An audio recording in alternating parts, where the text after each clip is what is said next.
Hey, Draymond, given the talent and experience that you and Steph have as a duo, what do you think you guys can do both on the court and behind the scenes to help with any transition process this season? I mean, I think on the court is, just play our game, not get too caught up in trying to make people fit in or, just play our game, and I think everybody else will feed off that. Obviously, adding a piece like D'Angelo to the fold, some things will have to change in order to better suit him. And, we're all understanding of that. And that'll happen. And as far as off the court, I think we got to do a little bit more. Last few couple years, stuff just kind of seamlessly happened because there was so much familiarity. It's not quite that. And I think we also have to do a good job in getting to know these younger guys. It's kind of a new day and age in the NBA, and we haven't quite had to experience that because we've had the experience. And so just kind of getting to know the younger guys and, kind of their way of life, how they go about things, and kind of bringing that all together and making it all work. Second row, right-hand side, Ann. Draymond, Ann Killian with the San Francisco Chronicle. How does it feel for you being in this new building, and does it feel like a new chapter? Steve Kerr called it the building a metaphor for this new era, and I'm just wondering how you feel about that, a little bit about what you said. Things had been so seamlessly happening, you knew what to expect. There's a lot of unknowns now, and is that energizing? Is this exciting for you? I think there's definitely a lot of unknowns, but it is exciting. Stuff has kind of just been status quo for the last few years and just kind of knew what to expect going into it.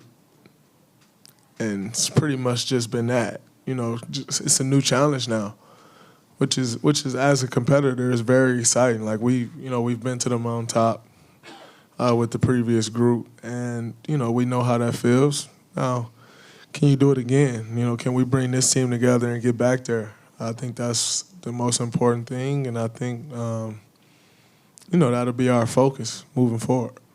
You guys obviously had future speculation, free agency speculation looming over a lot of you last season. How much of that played into your decision to extend this summer to once you extended, pretty much your entire core is locked in for the next 3 to 5 years? A little bit. I didn't quite myself want to come into this season dealing with all of that stuff. Kind of becomes a headache.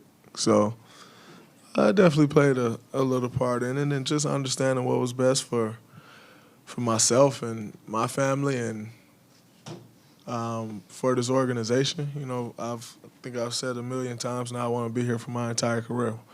What makes that possible? What makes that more realistic? I think this did. And so, just really wanting to put it behind me. We got Steph, Klay coming back, myself, the original guys who kind of started this whole thing, adding D'Angelo for 4 years. It was just very exciting, something that, I just wanted to get behind me and move forward. Front row, right-hand side, Connor. Connor Letourneau, San Francisco Chronicle. Draymond, you're obviously a guy who's always kind of enjoyed being the underdog. Now that a lot of people are kind of writing this team off before the season's even started, do you almost relish that? Like, do you kind of like being back in that position in some ways? I think, it's definitely fun. It's exciting. I don't really pay as much attention as I used to because I realize how many people don't know what the hell they're talking about when you start talking about basketball. Basketball is kind of the sport that everybody think they know. Like, you hardly ever just see people, like, randomly thinking they know football because there's too much going on. Like, you don't know what the hell going on out there for real. Everybody think they know basketball. And so just kind of figured that out. Like, listen to somebody, most of the time you listen to somebody who don't have a clue. How in the hell am I going to let that motivate me at this point? I really don't. Like, I got my own motivation and things that's going to push me to listen to some people who don't really know what they're talking about at this point. It really don't matter anymore. Second row, right-hand side, Tim. Tim Calcom, The Athletic. Draymond, obviously you're so identified with this team's defense. Lost a lot of good defensive players, though, in the offseason. Where do you think this team is defensively, and what do you think? And everyone say, oh, Draymond might have to guard 5 people. Do you sense your responsibility growing even more in that regard? I definitely won't have to guard 5 people. But, I mean, I think I'll definitely have to step it up. You know, we don't have as good a defenders as we had. I don't think that's any surprise. But at the same time, we just got to find our identity. You know, before our identity was switching.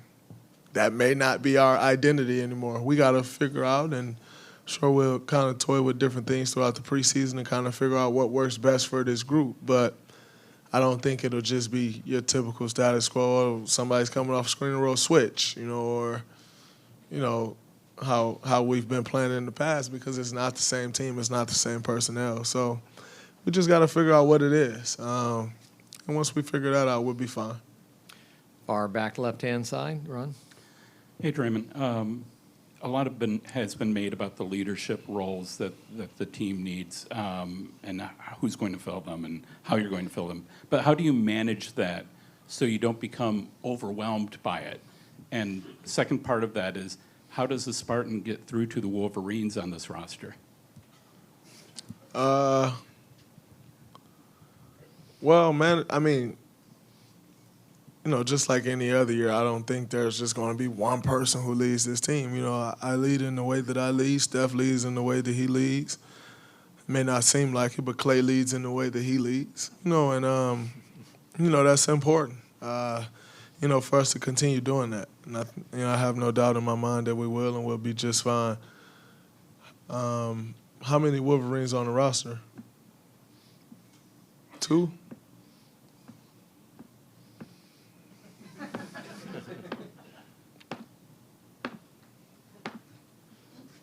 Yeah.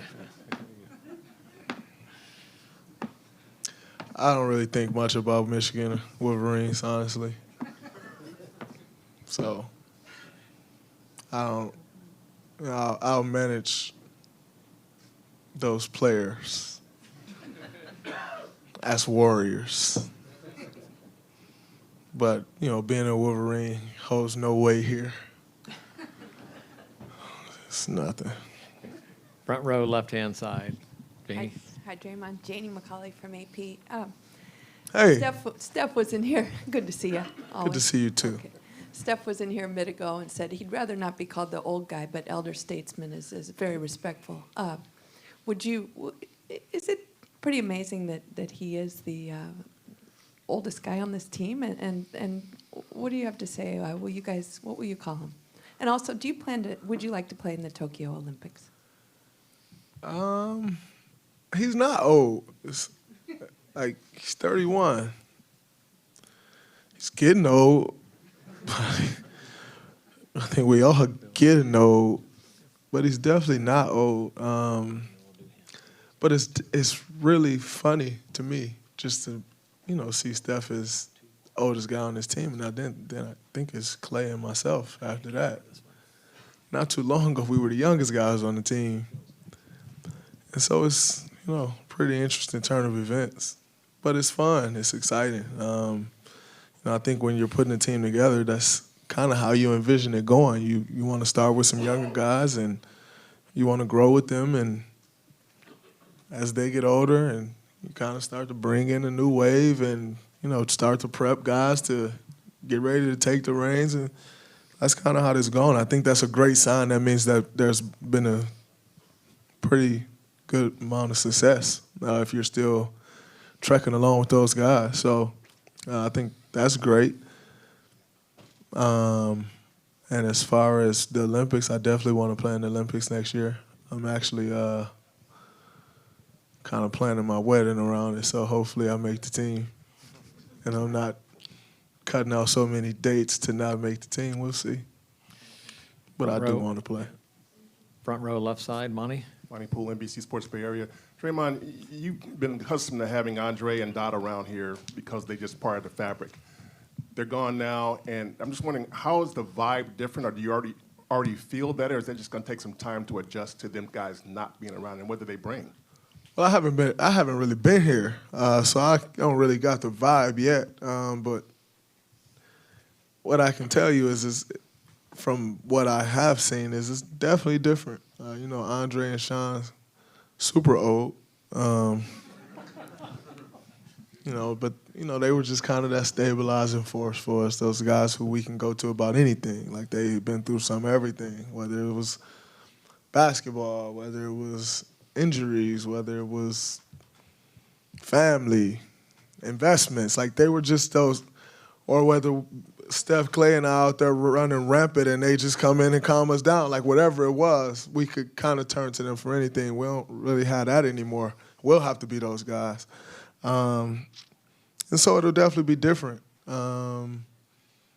got a lot of new blood. With new blood in this day and age in the NBA comes a lot of different things. It's the swagger of these younger guys are different. They live their lives completely different than, what we've grown accustomed to. But I think that's fun. You get a chance to know these young guys, mentor them, kind of show them the way. I'm excited about it. But it's definitely different. It's crazy. I went to the Janet Jackson concert like a week ago, whenever it was, and I hit a few of the young guys up, and they was kind of like, Janet Jackson. Yeah, you got that one. It's just like, yo, it's Janet Jackson. Like Janet Jackson, a legend. And they just kind of showed me like I'm getting old. Like none of them wanted to go with me. Like. I hit Mari. I was like, yo, I'm going to the Janet Jackson concert. I got to sue you. And I'm like, nah. Like, Eric, nah. It's just like, all right. So that kind of explains it for you right there. It's like they didn't want to see Janet Jackson. I was super excited to see Janet Jackson. I'm sure if it was Gunna, they would have all ran here. If it was Gunna, I would have ran here too, but I also ran here for Janet Jackson, so I guess it's a little different. Last two questions, third row, right-hand side. Phil? Hey, Draymond. Phil Barber, Santa Rosa Press, Democrat. What's your reaction to the California governor signing a bill that would compensate college athletes for their likenesses being used? Kudos to him.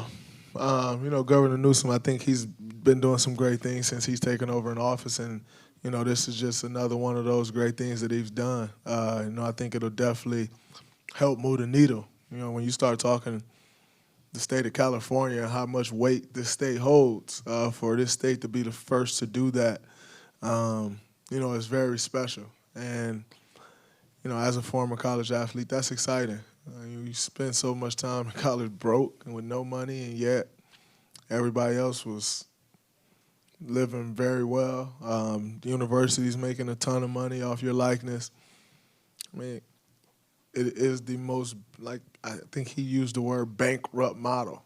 And it is. It's like, it does not make any sense. I can make all the money off your likeness, and the moment you decide to make some money off your likeness, you can't play here anymore. You're ineligible. You're suspended. It's backwards, and someone needs to force this dictatorship to change, because that's exactly what it is. It's no different than any country that's ran by dictators. The NCAA is a dictatorship, and so. I think it's great for him. I think, it was amazing to see that done on Uninterrupted. And, the platform, that's exactly what that platform was built about. I've actually been a part of it since the very beginning, and that's what it was built about giving everyone a platform to change the way the athlete is viewed, to change the way people think about athletes and think about certain legislation and different things governing athletes. That's exactly what Uninterrupted was built on. And, for that to take place on Uninterrupted, I think it just all came back full circle. No college athletes have a voice, really. When you see a commercial promoting a college game, it usually show to like the coaches, and they don't score a point. But unless it's a Zion Williamson, and then it'll highlight Zion. Unless it's like someone like that, like they show the coaches, but they can't go out there and get you a bucket. And so college athletes have no voice. And like I said, that's what Uninterrupted was built about, is giving everyone a voice and giving everyone a platform. And for that to take place on there, I think it was all full circle, and it's a great day for everyone, because I don't know about y'all, but I'm tired of seeing people get ripped off. I'm tired of seeing these college athletes being ripped off. And, you know, the president of the NCAA just kind of sit back and, you know, he say a little bit but don't say much at all because he don't have to. And now you got to speak up. And I'd love to see what his response is going to be to this. Great. Outside of, oh, well, you're going to be ineligible. Like, get out of here with that. Nobody worry about that no more, man. Thanks for watching ESPN on YouTube. For more sports highlights and analysis, be sure to download the ESPN app. And for live streaming sports and premium content, subscribe to ESPN+.